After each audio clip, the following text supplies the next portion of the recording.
Hello, everyone. Welcome to Chasing a Murder Talking News. Hit that subscribe button, guys, before we get started. Anyways, there's something I wanted to talk about this week, and I want to raise awareness about domestic violence. You would think in this time we know better and that we would see less of this, but that's not the case. And there's a story I kind of want to go over today with you guys. And like so many domestic violent cases, they end very sadly. And those of you, know someone that's in a relationship like this or have been in it yourself, you know that it's not always as easy as people say to escape this environment. As humans, we want to love, and then we want to believe the people we love. And in many cases, people in domestic violence relationships actually, they have this person that has a really wonderful side to them. It's not always just this darker side to the relationship. And it's that good side that always leads you into this trap. And many times, a lot of people in relationships, they do not give themselves enough support. They don't believe in themselves and think that sometimes that's what they deserve, that's what they get, and that they can't get anything better.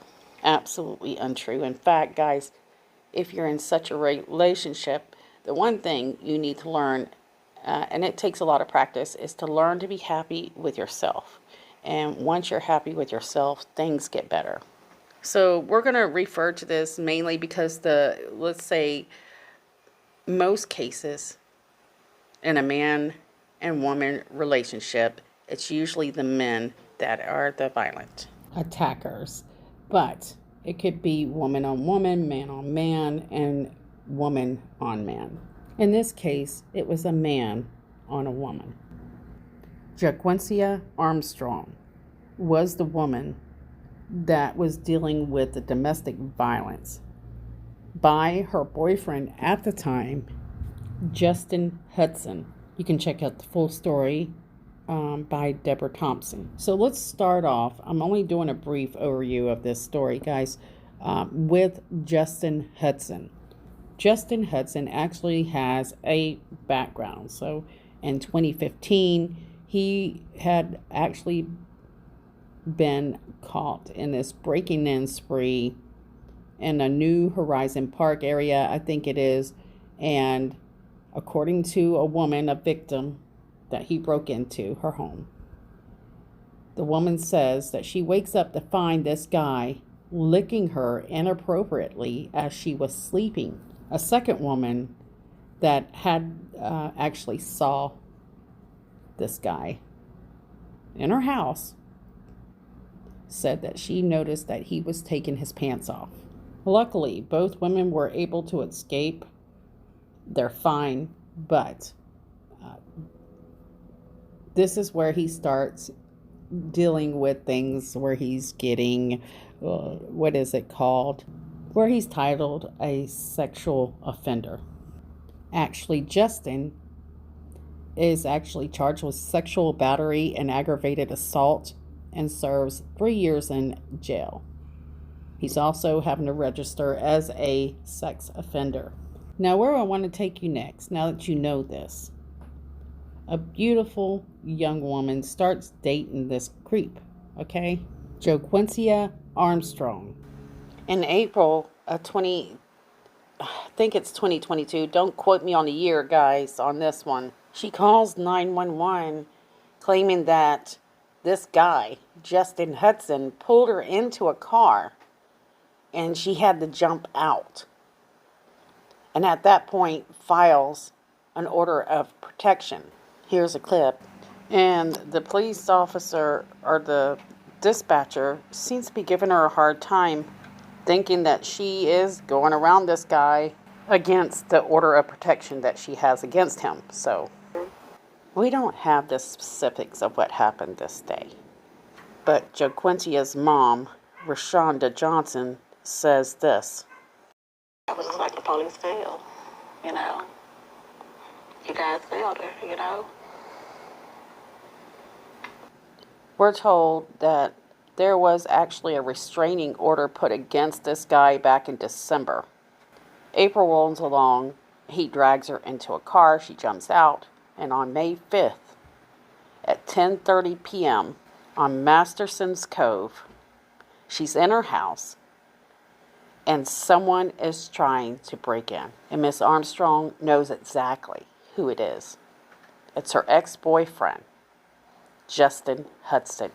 If it's 911 emergency, you need police, fire, and ambulance. Before I play this next one, it's emotional, guys. 911 call. Her last heard voice. Into her house. Are they going in the back or the front? Where are they exactly? In the bed. In the bed. Come to the back of the house.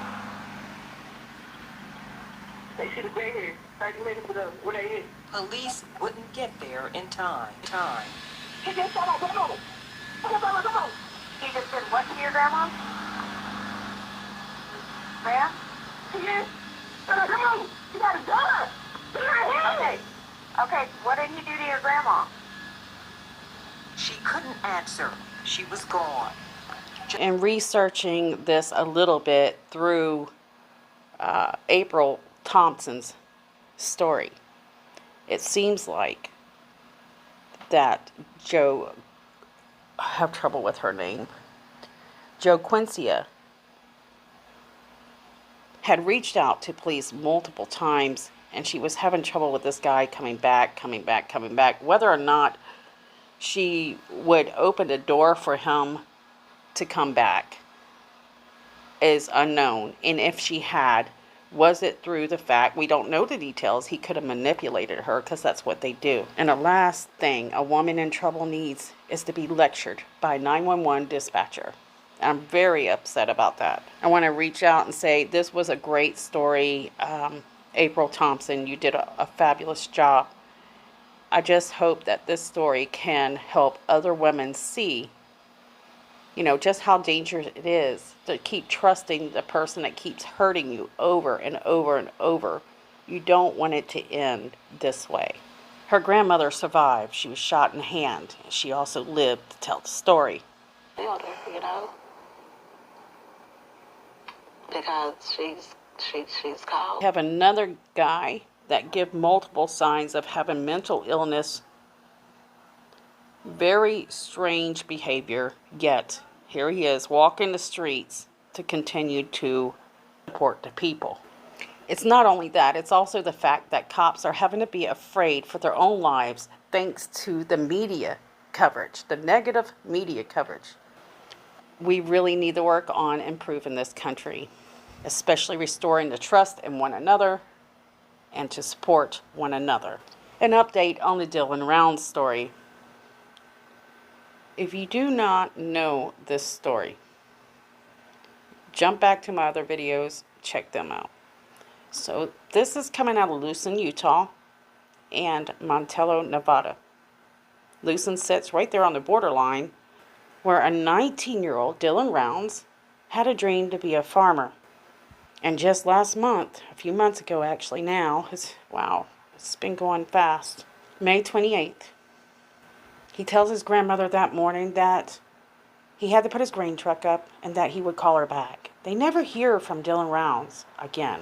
And after a few days of sending family friends out to search for Dylan, the grandmother of Dylan Rounds reaches out to Dylan's best friend, JD, and family members. Two of the family members being his mother and his father. So Candace Cooley, his mother, and Justin Rounds, his father. They jump in their car and they head out to Lucin, Utah, where they discover that his truck's there, his grain truck's there, everything's there, but Dylan, his wallet, and his phone all gone. They think at the time that maybe he got hurt. They don't know what they're looking for at the time, and they call rescue workers and police. Search and rescue come out. Police come out. They all search the perimeter. Within an hour, search and rescue discover Dylan Rounds' boots a few yards away from the shed where he parks his grain truck and other tools. They're lying there without being attached to Dylan's feet. So this is a very big concern for Mom, because Mom knows that Dylan only wears those shoes, and those shoes are not on his feet. At that point, they start becoming more and more suspicious, and over the course of the day and then through the week, they discover a few more red flags, like the fact that they believe that his truck was pressure washed. The seat to the truck appeared to be set in a different setting that was not set for Dylan. People from Montello say that they seen Dylan, in town there just before he disappeared.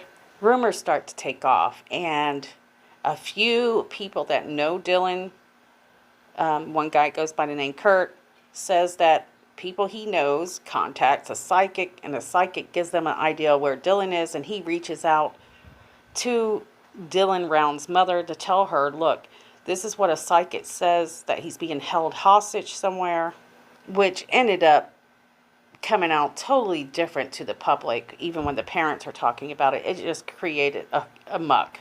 The parents hire a private detective. His name is James Jim Terry, and he does what a private investigator does. He starts investigating the people in Montello where Dylan Rounds was supposedly last seen. He starts hearing rumors, and he starts looking into these rumors, and when he addresses this with Candace Cooley, this is something she knows her son, I guess, more than anyone else, so she thinks these things are kind of absurd.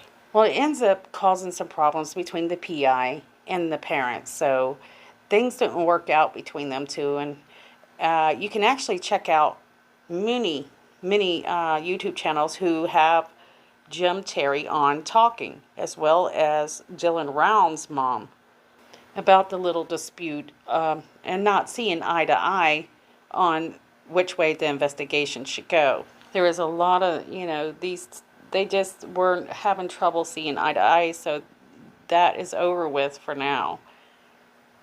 But at the time, Candace Cooley is worried that police are not doing their job, because they know that the boots, for her anyways, represented the idea that there may be foul play involved. But police were not doing much at the time. She went on every channel that she could go on, any media service that would take her, telling her story. And not to be disrespectful, but it caused a lot of problems, actually. Some of this information coming out made it very difficult for people to look into the story. We find out that Dylan has a few guys that help him out at the farm. We find out that Dylan is not exactly a full-time farmer on this piece of property. He's actually a custom farmer. People hire him to use his physical body and his equipment on their farms. He had moved out there supposedly when he was 16, but we're finding out that he only stayed out there, here and there. Police actually spot what looks like blood on these boots that they find by the heel and burn pile on this piece of property Dylan is working on. And it ends up causing a big stink later on when Candace asks, did you guys send it into the lab? And the police say, no, we're keeping it here so we can use it for tracking and scents. Long story short, Candace thinks that they're lying to her and they're not doing what they're supposed to. And she's wanting those boots sent into the lab. She needs answers yesterday. You got to think, this is a lioness fighting for a cub. So a lot of rumors start out. So like I said, it was very hectic. The boots are finally sent to the lab, but we still don't have any answers. But I can tell you, there's these two farmhands, neighbors, one being a squatter and one just lived out there. DH, we'll refer to one of them as DH or Don, and the other as Jim Brenner. Jim Brenner actually has a long history, which you can check out on my video I just uploaded on Jim, showing that he had quite a violent background. He has violent tendencies, no doubt. And at the time that Dylan Rounds disappears, he's only a few parcels away. We know that wherever he's staying, which is near this piece of property or right on it, that belongs to Dylan and his family. This property is very sketchy, guys, by the way. Jim is nearby this piece. And I always said, whatever happened to Dylan had to been by someone that knew him, because they knew all about his stuff, where it went. And if the truck had been moved, it had been parked where it belonged, why would not just take off with this stuff? So Jim Brenner is actually questioned by police a little bit late, in my opinion, but he's questioned several times. And then finally, and it's about the time that you're waiting on these lab results to come back on the boots, you see that he is arrested for not being attached to this case, but for having guns in his possession when he's a felon. Thankfully, his buddy, D.H., had actually talked to authorities as well and let them know that he was holding guns that Brenner had brought over to him after Dylan disappeared. So now Jim is behind bars. He can't bond out. It makes you wonder what they found on those boots. So we're hearing that the FBI had been on that property off and on throughout that whole entire time once they come onto scene. And I have heard, I don't know if it's rumor or what it is, but I will mention it just in case, that they had found a few items out there, I believe, that was attached to Dylan. So we're all wondering, we're wanting to know, what do they know? And we're trying to find out. So did the results come back for those boots? Was it actually residue? And if it was, who did it belong to? Did this help police further figure out what might have happened to Dylan? Right now, the parents seem to be a little bit more quiet and relieved that they have the FBI on this case and it's moving forward, because it is. James Brenner being actually titled a suspect in the case. Finally. Marco Ortez actually shared a little bit of information I'm going to share with you guys. We kind of went over most of this already, but I'm trying to close this out. I'm not going to cover this case anymore unless something new comes out. So according to Carlos Escada, he says, quote, that Brenner was either squatting on Dylan's property or at the property adjacent to Dylan, and he had no right to be there, end quote. Also, he writes that according to Dylan's mother, Brenner often helped her son at his farm. In fact, she said Dylan's boots were found near where Brenner was staying on her son's property. So it's really hard to know exactly where Brenner's staying, and I don't understand why it's so hard to understand, but it is. Candace Cooley, the mother of Dylan, says that she believes that Brenner has all the answers. Also, during Brenner's detention hearing, prosecutors said that he was a danger to the community and should not be let out on the streets. We learned that Brenner actually had an outstanding warrant from Box Elder County, where he allegedly beat up a man who was 70 years old. Let me make sure I mention this for those of you that like to say, hey, he was 70. And he did it with a lawn chair, of all things. And he's kind of been all over the place. According to Chief, he said, quote, he has a lengthy history of violence. He had a shootout before. He has a history of shooting at people. And despite that, he's a convicted felon.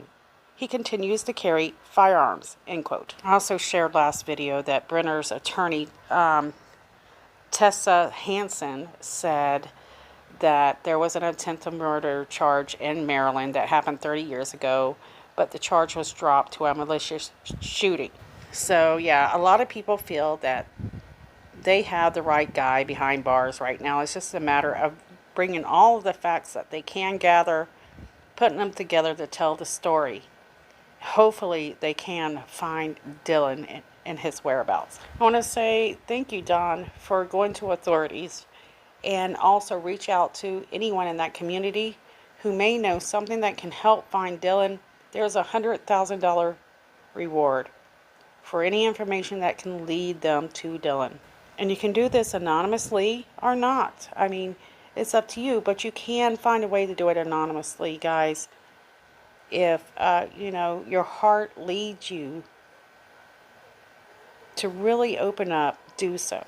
There's a lot of rumors saying that Dylan was disliked or he was liked, but like any other relationships, I'm sure there were ups and downs. He was young, a teenager, and everybody knows what it's like to deal with teenagers. And that doesn't matter.